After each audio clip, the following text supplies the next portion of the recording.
اما بعد، اللہ تعالیٰ نے قرآن پاک میں رسول پاک صلی اللہ علیہ وسلم کو کہا ہے کہ اے نبی، ہم نے اپنی رحمت سے تم کو نرم کر دیا، ورنہ یہ لوگ جو تمہارے آس پاس میں ہیں وہ منتشر ہو جاتے، تمہارے قریب نہ ہوتے۔ رسول پاک صلی اللہ علیہ وسلم کسی آدمی سے بات کرنے کے لیے سب سے پہلے اس کے مزاج کو سمجھتے تھے، مزاج کو سمجھ کر اس کے مزاج کے مطابق رسول پاک صلی اللہ علیہ وسلم بات کیا کرتے تھے۔ رسول پاک صلی اللہ علیہ وسلم کے اوپر جمال غالب تھا۔ حضرت موسیٰ علیہ السلام ایک جلالی پیغمبر تھے، جلال ان کے اوپر غالب تھا۔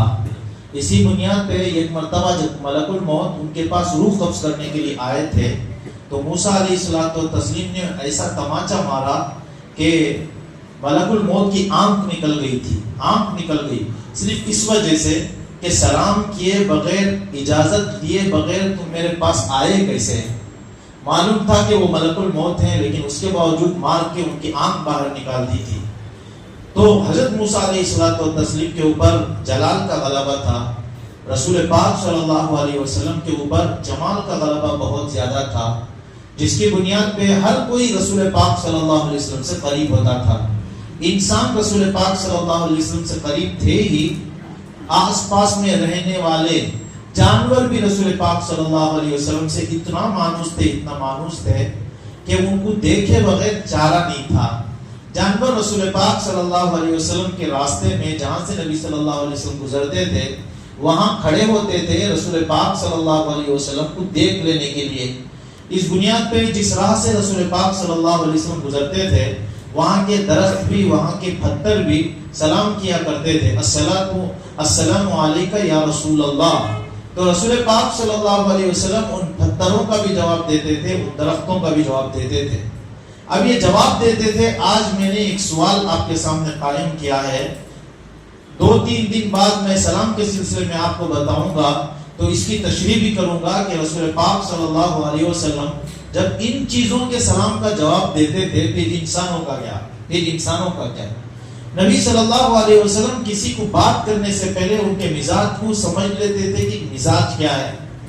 ایک مرتبہ مسجد میں گئے تو دیکھا ایک بچہ محمود بن لبید، ایک چھوٹا سا بچہ ہے، وہ منہ میں پانی لیتا ہے اور کلی کر رہا ہے، منہ میں پانی لیتا ہے کلی کر رہا ہے۔ رسول پاک صلی اللہ علیہ وسلم جا کے بیٹھ گئے، چنانچہ وہ بھی اپنے منہ میں پانی لے کر بچے کی طرف کلی کرنے لگے اور بچہ رسول پاک صلی اللہ علیہ وسلم کی طرف کلی کرنے لگا۔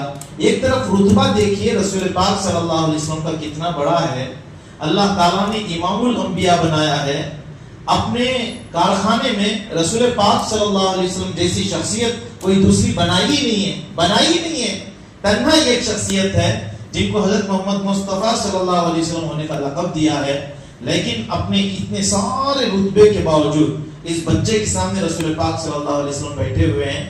بچہ نبی صلی اللہ علیہ وسلم کو کلی کر رہا ہے اور رسول پاک صلی اللہ علیہ وسلم اسے کلی کر رہے ہیں۔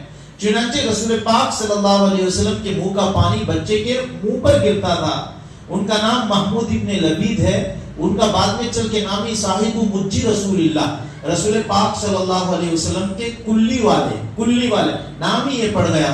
چہرے کے جس حصے پہ رسول پاک صلی اللہ علیہ وسلم کے منہ کا پانی پڑا تھا، ان کے بوڑھے ہو جانے کے باوجود بھی ایک ذرہ برابر بڑھاپے کے اثر ان کے چہرے پہ نہیں تھا، اس لیے کہ رسول پاک صلی اللہ علیہ وسلم کے منہ کا پانی ان کے اوپر پڑا تھا۔ مدینے کی گلی میں ایک مرتبہ جا رہے تھے تو ایک عورت جو چنچل قسم کی تھی، اس نے رسول پاک صلی اللہ علیہ وسلم کو کہا، محمد صاحب خود ہی کھاتے ہو، ہم کو بھی نہیں کھلاتے۔ اس وقت رسول پاک صلی اللہ علیہ وسلم کے ہاتھ میں برتن اور نبی صلی اللہ علیہ وسلم کچھ کھا رہے تھے تو کہا کیوں نہیں، تم بھی کھا لو، تم کو بھی میں پیش کرتا ہوں۔ لیکن وہ عورت، پورا مدینہ جانتا تھا اس عورت کو کہ وہ عورت ٹھیک نہیں تھی، بدچلن جسے کہتے ہیں وہ تھی۔ کہا محمد صاحب ہم ایسے نہیں کھائیں گے، آپ تو نبی ہو، ایسا کرو اپنے منہ کا نکال کے دو۔ رسول پاک صلی اللہ علیہ وسلم نے اپنے منہ کا لقمہ نکال کر اسے دیا۔ منہ کا لقمہ اس کے منہ میں جانا ہی تھا، فوراً وہ پردے کے کوٹ میں آ گئی اور کہنے لگی، آج سے میں اسلام قبول کرنا چاہتی ہوں، مجھے کلمہ پڑھا دو۔ رعایت رسول پاک صلی اللہ علیہ وسلم سب کی کرتے تھے۔ میں آپ کو بتاؤں، تعجب ہے ہماری مساجد کو ہم نے کس قدر محدود کر لیا۔ دیکھو ایک مرتبہ رسول پاک صلی اللہ علیہ وسلم مسجد میں بیٹھے اپنے صحابہ کرام سے باتیں کر رہے ہیں، اچانک ایک کھیڑے والا آیا، مسجد میں پیشاب کرنے لگا، مسجد میں پیشاب کرنے لگا۔ اب صحابہ کرام بھاگے، رسول پاک صلی اللہ علیہ وسلم نے کہا رک جاؤ، اسے پیشاب مکمل کرنے دو، مسجد ہے، مسجد میں وہ پیشاب کر رہا ہے، اسے روک دیا گیا۔ اس کے بعد جب پیشاب مکمل ہوا تو کہا ارے بھائی یہ اللہ کا گھر ہے، یہاں عبادت کی جاتی ہے، یہاں پیشاب نہیں کیا جاتا۔ پھر صحابہ اکرام سے کہا ایک ڈول پانی لاؤ، چنانچہ بالٹی پانی لایا گیا تو خود اپنے ہاتھوں سے رسول پاک صلی اللہ علیہ وسلم نے اس کے پیشاب پہ پانی بہا دیا، پیشاب پہ۔ چونکہ نیا زمانہ تھا، لوگوں کو مسجد کیا چیز معلوم نہیں تھی، سمجھانا بھی تھا۔ اس کے تحت لکھے ہیں کہ رسول پاک صلی اللہ علیہ وسلم نے صحابہ کرام کو روکا کیوں؟ جب وہ پیشاب شروع کر دیا تھا، صحابہ کرام ڈانٹتے تو پیشاب رک جاتا، مسجد کا احترام باقی رہ جاتا۔ نبی صلی اللہ علیہ وسلم نے صحابہ کو کیوں روکا؟ تو اس کے تحت محدثین نے لکھا ہے جب آدمی کا پیشاب شروع ہو جاتا ہے، اگر درمیان میں روک دیا جائے تو اسے بیماری لاحق ہو جاتی ہے، ہوتا ہی ایسا۔ جب پیشاب صورت کے ساتھ آئے، تیزی کے ساتھ آئے تو پیشاب کو پورے تیزی کے ساتھ کر دینی چاہیے۔ اگر درمیان میں کسی حادثے کی بنیاد پہ پیشاب روکتا ہے تو پیشاب پورا خارج نہیں ہوتا، آگے چل کے یہی بیماری بنتی ہے۔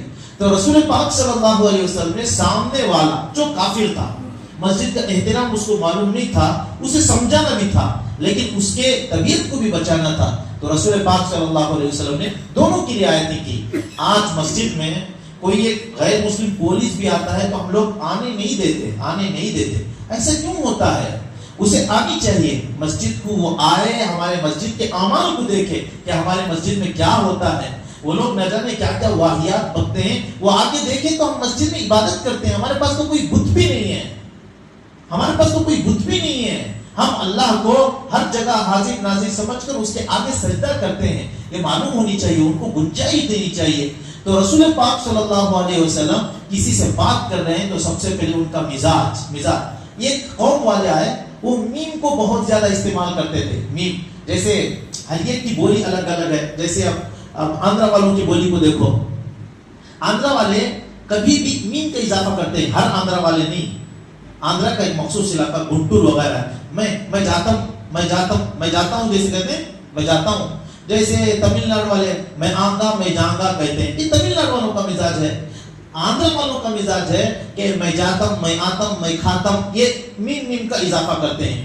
ایسے یہ قوم رسول پاک صلی اللہ علیہ وسلم کے پاس آئی، وہ میم کو بڑھاتے تھے، تو نبی صلی اللہ علیہ وسلم نے ان کے مزاج کا پاس و لحاظ کرتے ہوئے انہی کی زبان میں جواب دیا، لیس من بر صیام فی صفا۔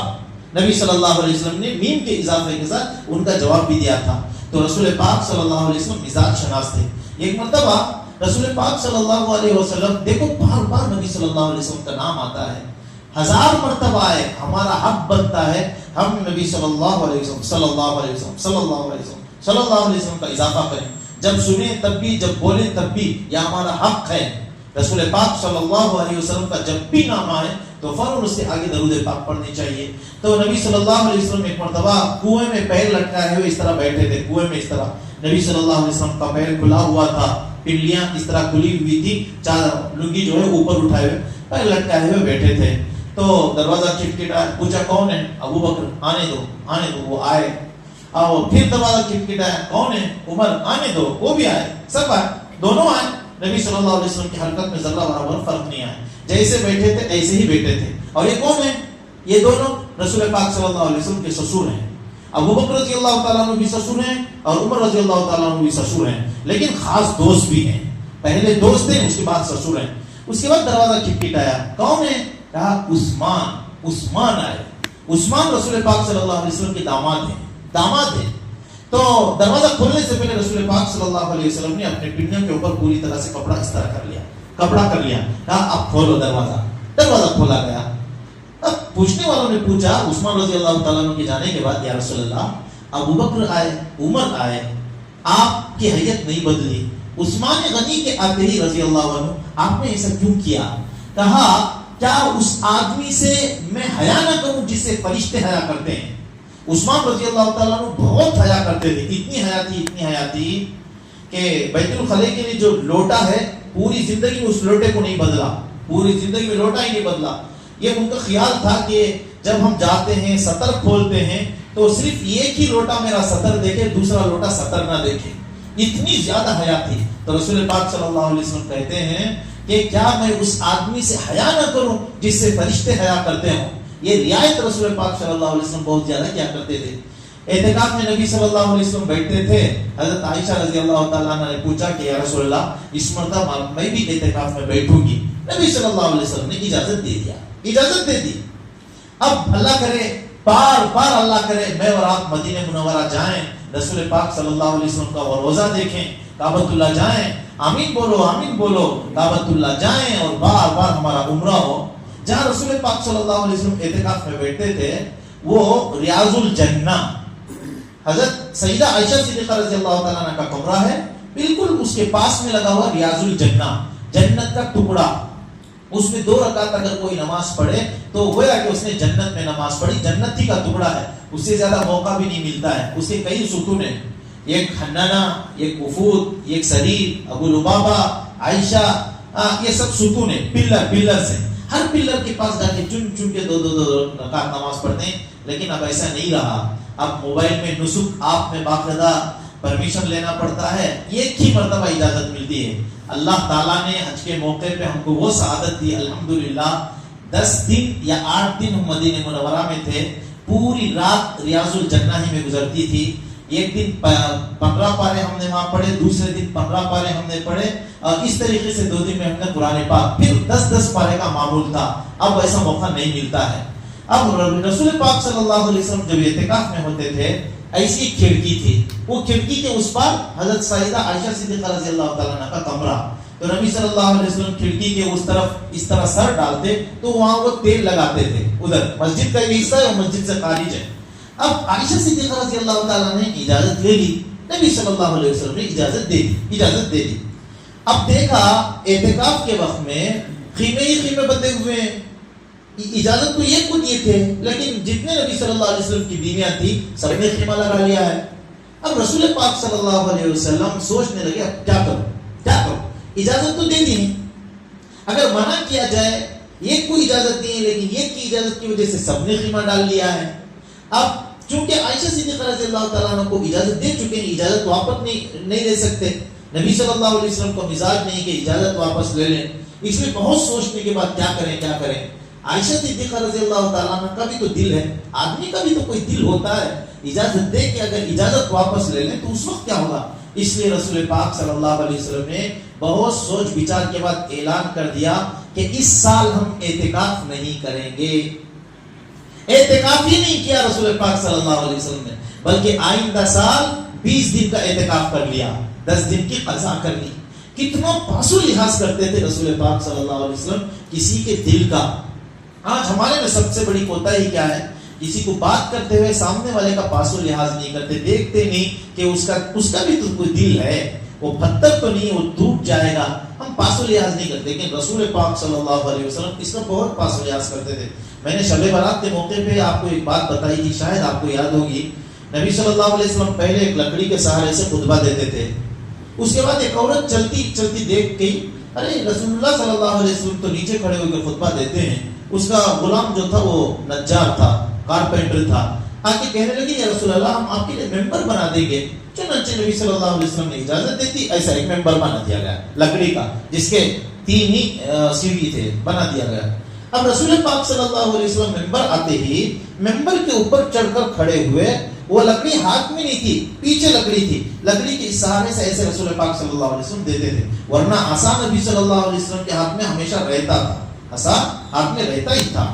تو اچانک جب ممبر پہ چڑھے تو رونے کی آواز آئی، پھر آواز بڑھتی گئی، صحابہ اکرام پریشان، لیکن مجلس کے آداب کے تحت نبی صلی اللہ علیہ وسلم کی مجلس میں صحابہ ادھر ادھر نہیں دیکھتے تھے، ادھر ادھر نہیں، پریشان تھے کہ آواز آ کہاں سے رہی ہے، لیکن نبی صلی اللہ علیہ وسلم کے میں فرق نہیں آ رہا ہے۔ اب دیکھا آواز ہوتے حنانا، کسی کے گھر میں اگر نوجوان بچہ مر گیا تو اس وقت ایسی بلبلانے کی آواز آتی، ایسی آواز آنے لگی، تو نبی صلی اللہ علیہ وسلم سیدھے ممبر سے اتر کے اس لکڑی کے پاس گئے، جس لکڑی کو ٹیک لگا کر خطبہ دیتے تھے وہ رو رہی تھی، وہ لکڑی رو رہی تھی، سیدھے اسے اٹھا کے اپنے سینے سے لگا لیا، سینے سے لگایا۔ اسے کیوں رونا آ رہا تھا؟ اب تک مجھے لگ کے خطبہ دیتے تھے، اب مجھ سے جدا ہو گئے، اس فراق کو برداشت نہ کر سکی، رونے لگی۔ تو رسول پاک صلی اللہ علیہ وسلم نے اسے اپنے سینے سے لگا کے صحابہ سے کہا، جانتے ہوئے لکڑی رو رہی ہے فراق کی بنیاد پہ، تو مت ڈر، ہم تجھ سے جدا نہیں ہوں گے۔ اس کے بعد رسول پاک صلی اللہ علیہ وسلم نے استوانِ حنانہ، اسی کا ایک پلر ہے جہاں ممبر ہے، ممبر سے جو لگا ہوا پلر ہے وہ ایک استوانِ حنانہ ہے، اس کے اندر اس لکڑی کو پیوست کر دیا گیا۔ تو رسول پاک صلی اللہ علیہ وسلم سے ہر چیز محبت کرتی تھی۔ اسی بنیاد پہ جس وقت رسول پاک صلی اللہ علیہ وسلم کو دفنایا گیا، اس وقت حضرت فاطمہ رضی اللہ تعالیٰ عنہ کہتی ہیں کہ صحابہ سے پوچھتی تھی، کن ہاتھوں سے تم نے میرے ابا کو رسول پاک صلی اللہ علیہ وسلم کو زمین میں دفنایا؟ اس وقت جو ہے ہر مدینے کی ہر ایک گلی اجنبی نظر آتی تھی، مدینے کی گلی اجنبی نظر آتی تھی۔ معلوم ہے جس دن رسول پاک صلی اللہ علیہ وسلم کا انتقال ہو گیا تھا، بہت سارے صحابہ کرام کو عقل جو ٹھکانے رہتی ہے وہ عقل ٹھکانے سے ہٹ گئی تھی۔ ایک صحابی کام کر رہے ہیں اپنے باغ میں، جو ہی ان کو معلوم ہوا کہ رسول پاک صلی اللہ علیہ وسلم کا انتقال ہو گیا ہے، فوراً سجدے میں چلے گئے، کہا یا اللہ اگر تو سچ میں تیرے نبی کو اپنے پاس بلا لیا ہے تو میری یہ آنکھیں، میری تمنا تھی کہ ان آنکھوں سے صرف رسول اللہ کو دیکھوں صلی اللہ علیہ وسلم، اب اگر تو ان کو اپنے پاس بلا لیا ہے تو مجھے بینا ہی نہیں چاہیے، آنکھوں کی روشنی نہیں چاہیے۔ اتنا رویا جب تک اللہ تعالیٰ نے بینائی روشنی نہیں چھینی، اس وقت تک سر سجدے سے نہیں اٹھایا۔ یہ ایک صحابی باغ میں کام کر رہے تھے، جو ہی ان کو اطلاع ملی کہ رسول پاک صلی اللہ علیہ وسلم کا انتقال ہو گیا، تاب نہ لا سکے، اسی حالت میں ان کا انتقال ہو گیا، پتہ نہیں چل رہا تھا کہ کیا ہو رہا ہے۔ ارے عمر فاروق رضی اللہ تعالیٰ عنہ، اتنے بڑے جلیل القدر صحابی، جن کی رائے کے موافق قرآن پاک کی کئی آیتیں نازل ہوئی ہیں، 15 یا 16 جن کو موافقات عمر کہا جاتا ہے، انہوں نے اپنی تلوار کو نکال لیا اور کہا جو کوئی یہ کہے کہ میرے آقا حضرت محمد مصطفیٰ صلی اللہ علیہ وسلم کا انتقال ہو گیا ہے تو اپنی تلوار سے اس کا سر قلم کر دوں گا۔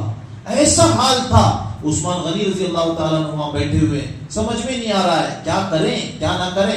دیکھیں جو آدمی جتنا محبوب ہوتا ہے اس کے فراق کو کوئی آدمی برداشت نہیں کرتا، فراق تو دور کی بات ہے، لمحے برابر اس سے جدا ہونے کو برداشت نہیں کرتے۔ صحابہ اکرام، قرآن پاک کی کئی آیتوں میں اللہ تعالیٰ نے اطلاع دے دی تھی کہ رسول پاک صلی اللہ علیہ وسلم جانے والے ہیں، لیکن صحابہ اکرام نے کبھی سوچا بھی نہیں کہ نبی ہم سے جدا ہو کے جائیں گے، خیال بھی نہیں تھا۔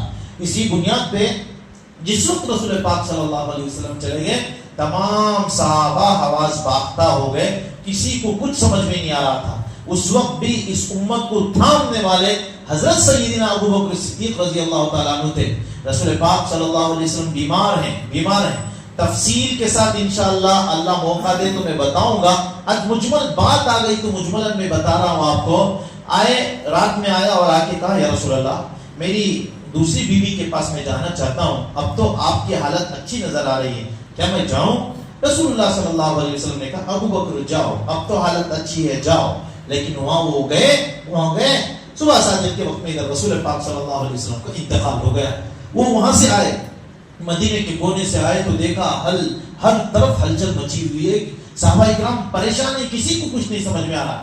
جہاں صحابہ پریشان تھے وہاں رسول پاک صلی اللہ علیہ وسلم کی ایک سواری جس کو یافور کہتے ہیں، جو گدھے کی شکل میں تھا، وہ بھی پریشان تھا، بار کر کے ادھر گھوم رہا ہے، صحابہ کے چہرے دیکھ رہا ہے، اس کو پتہ نہیں چل رہا کہ کیا ہوا، نبی کیوں باہر نہیں نکل رہے۔ ایسی صورت میں رسول پاک صلی اللہ علیہ وسلم آ کے حضرت عمر ابو بکر صدیق رضی اللہ تعالیٰ عنہ آئے، رسول پاک صلی اللہ علیہ وسلم کے چہرے سے چادر کو ہٹایا، پیشانی پہ بوسہ دیا اور کہا یا رسول اللہ آپ میرے بہترین دوست ہیں، آپ نے دنیا میں اللہ میاں کے پیغام کو پوری طرح سے پہنچا دیا۔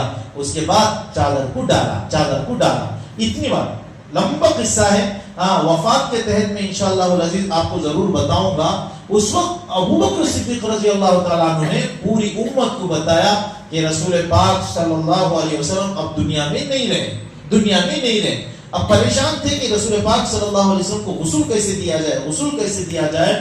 ایسی صورت میں اللہ تعالیٰ نے ان سب لوگوں کے اوپر اونگ کو طاری کر دیا، اونگ، نیندی اونگ جیسے یوں کہتے ہیں اونگ، وہ طاری کر دیا۔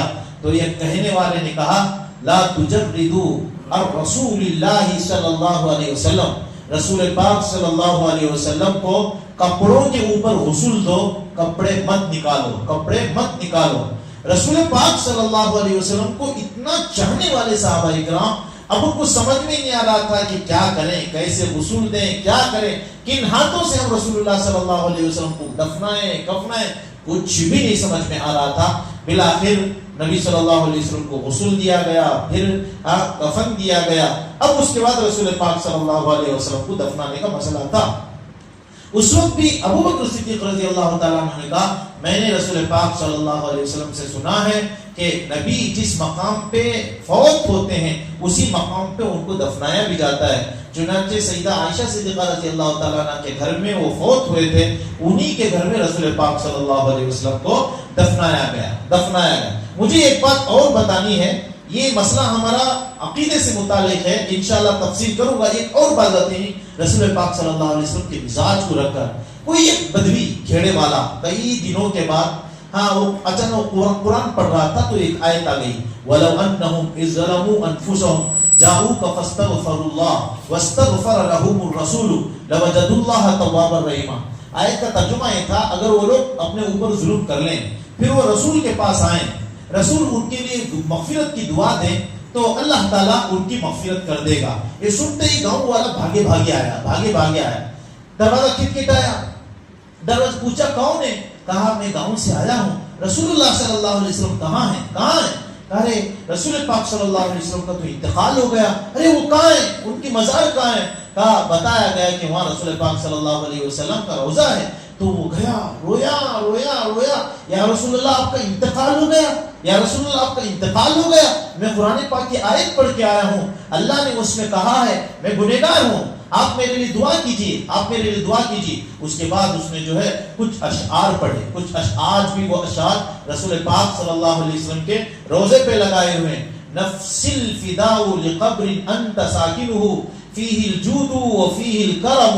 ہاں اس میں لکھا ہے کہ یا رسول اللہ صلی اللہ علیہ وسلم جس قبر میں آپ ہیں، آپ کے جانے کے بعد وہ مٹی بھی روشن ہو گئی، وہ حصہ بھی روشن ہو گیا ہے، میری ذات اس قبر کے اوپر، اس مٹی کے اوپر فدا ہے جس مٹی میں آپ رہتے ہیں، اس لیے کہ اس میں آپ کی سخاوت بھی ہے، آپ کی عظمت بھی ہے، آپ کی کرامت بھی ہے۔ یہ کہتے روتے یہ چلا گیا، یہ گاؤں والا چلا گیا اور بار بار یہی کہہ رہا تھا کہ یا رسول اللہ آپ میرے لیے دعا کرو۔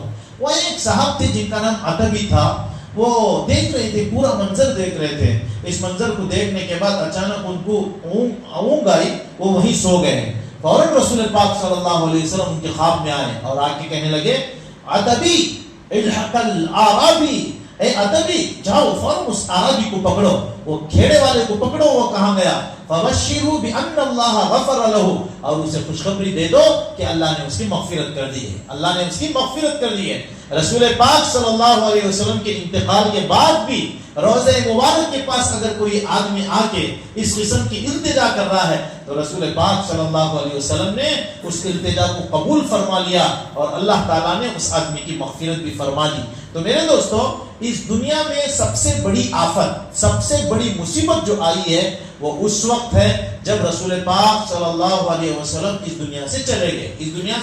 دنیا میں اس سے بڑھ کر کوئی آفت آ ہی نہیں سکتی ہے۔ جب بھی کسی آدمی کو کوئی پریشانی آئے تو اس وقت رسول پاک صلی اللہ علیہ وسلم کے وفات کو سوچ لینی چاہیے۔ اب ایک بات ادھوری رہے گی، میں اس کو بھی مکمل کر دوں۔ وہ سواری جس کو یافور کہتے تھے، جس کو گدھا تھا، وہ مستقل گھومے دیکھ رہا تھا، کبھی ان کے منہ کو دیکھتا، کبھی ان کے، ابو عمر رضی اللہ تعالیٰ عنہ کو دیکھتا کہ ان کے تیور بڑے ہوئے، ان کی تلوار نکلی ہوئی ہے، ابو بکر صدیق رضی اللہ تعالیٰ عنہ کو دیکھتا، یہ لوگ کچھ بتاتے کیوں نہیں اور میرے نبی باہر آتے کیوں نہیں؟ جب اسے پورا یقین ہو گیا کہ میرے نبی اب اس دنیا میں نہیں رہے تو یہ ایک معاہدہ تھا، اس سواری کا رسول پاک صلی اللہ علیہ وسلم کے ساتھ ایک معاہدہ تھا۔ اس نے کہا تھا کہ یا رسول اللہ، ہمارے دادا کی نسل سے جتنے ہوئے سب نبی کی سواری بنے ہیں، میں باقی ہوں، میں آپ کی خدمت میں آنا چاہتا ہوں. یا رسول اللہ آپ سے پہلے میں یہودی کے پاس تھا, یہودی کی نافرمانی کرتا تھا, وہ مجھے پیٹھ پہ خوب مارتا تھا. میں نافرمانی اسی لیے کرتا تھا تاکہ وہ یہودی باز آ کے مجھے چھوڑ دے. اس نے مجھے چھوڑ دیا ہے, میں آپ کی خدمت میں آ گیا ہوں, آپ کی خدمت میں. اب میرے دادا کی نسل سے جتنے آئے تھے وہ نبیوں کی خدمت میں گئے, میں آپ کی خدمت میں آؤں. یا رسول اللہ آپ مجھے قبول فرما لیں. تب رسول پاک صلی اللہ علیہ وسلم نے کہا, اس کا نام زید بن شہاب تھا, سمیتک یافورا یا یافور, میں نے تیرا نام یافور رکھ دیا ہے. یافور تجھے قبول ہے؟ کہا یا رسول اللہ مجھے قبول ہے. اتشتہی لناس, کیا کسی گدھی کی ضرورت ہے؟ کہا یا رسول اللہ نہیں, مجھے اب کسی گدھی کی حرص طمع نہیں ہے, مجھے صرف آپ کی خدمت چاہیے. یہ ایک معاہدہ تھا. لیکن جب دیکھا کہ رسول پاک صلی اللہ علیہ وسلم کا انتقال ہو گیا ہے, نبی صلی اللہ علیہ وسلم کے گھر کے سامنے ایک صحابی کا گھر تھا, حیثم ابن تہیان ان کا نام تھا. ان کے گھر میں کنواں تھا. وہ سیدھے گیا کنویں میں اپنے آپ کو گرا کر ہلاک کر لیا کہ جب نبی اس دنیا میں نہیں رہے تو میرے رہنے کا کیا مطلب ہے. ایک دوسری سواری, عام طور سے ہم اپنی سواریوں کے اوپر دکھاتے ہیں قصوا اونٹنی کا نام ہے. تو وہ کیا کرتی تھی, ایک جگہ جا کے بیٹھ گئی. صحابہ اکرام فوراً اس کی طرف آئے, آگے ادھر ہاتھ مل رہے ہیں, کچھ پلانے کی کوشش کریں, کچھ کھلانے کی کوشش کریں, کوئی پیٹھ کے اوپر ہاتھ مل رہے ہیں. کچھ بھی ٹھس سے بس نہیں ہوتی, نہ اٹھ رہی ہے, نہ کھاتی ہے, نہ پیتی ہے, بس آسمان کی طرف اس طرح منہ اٹھاتی ہے, پھر نیچے کرتی ہے. جب نیچے کرتی ہے تو آنکھوں سے آنسوں کی لڑی جاری ہے, آنکھوں سے آنسوں کی لڑی جاری ہے. 3 دن تک وہ اسی حالت میں بیٹھی رہی, یہاں تک کہ اللہ کو پیاری ہو گئی. دنیا میں محبت کرنے والی ذات صرف ایک ہی ہے. ایک تو اللہ میاں ہے, اللہ ہمارے رب ہیں, اللہ ہمارے لیے سب کچھ ہے. لیکن اللہ تعالیٰ نے ہماری ہدایت کا ذریعہ بنا کر جس ذات کو بھیجا وہ حضرت محمد مصطفیٰ صلی اللہ علیہ وسلم ہے. کامل محبت کے حقدار وہی ہیں, اسی بنیاد پہ جس آدمی کے دل میں رسول پاک صلی اللہ علیہ وسلم کی محبت مکمل نہ ہو وہ مومن بھی مکمل نہیں ہے. اللہ تعالی ہم سب لوگوں کو رسول پاک صلی اللہ علیہ وسلم کے اسوے کو اپنانے کی توفیق عطا فرمائے, سچا پکا مسلمان اور سچا عاشق رسول بنائے. آمین ثم آمین. وآخر دعوانا الحمدللہ رب العالمین.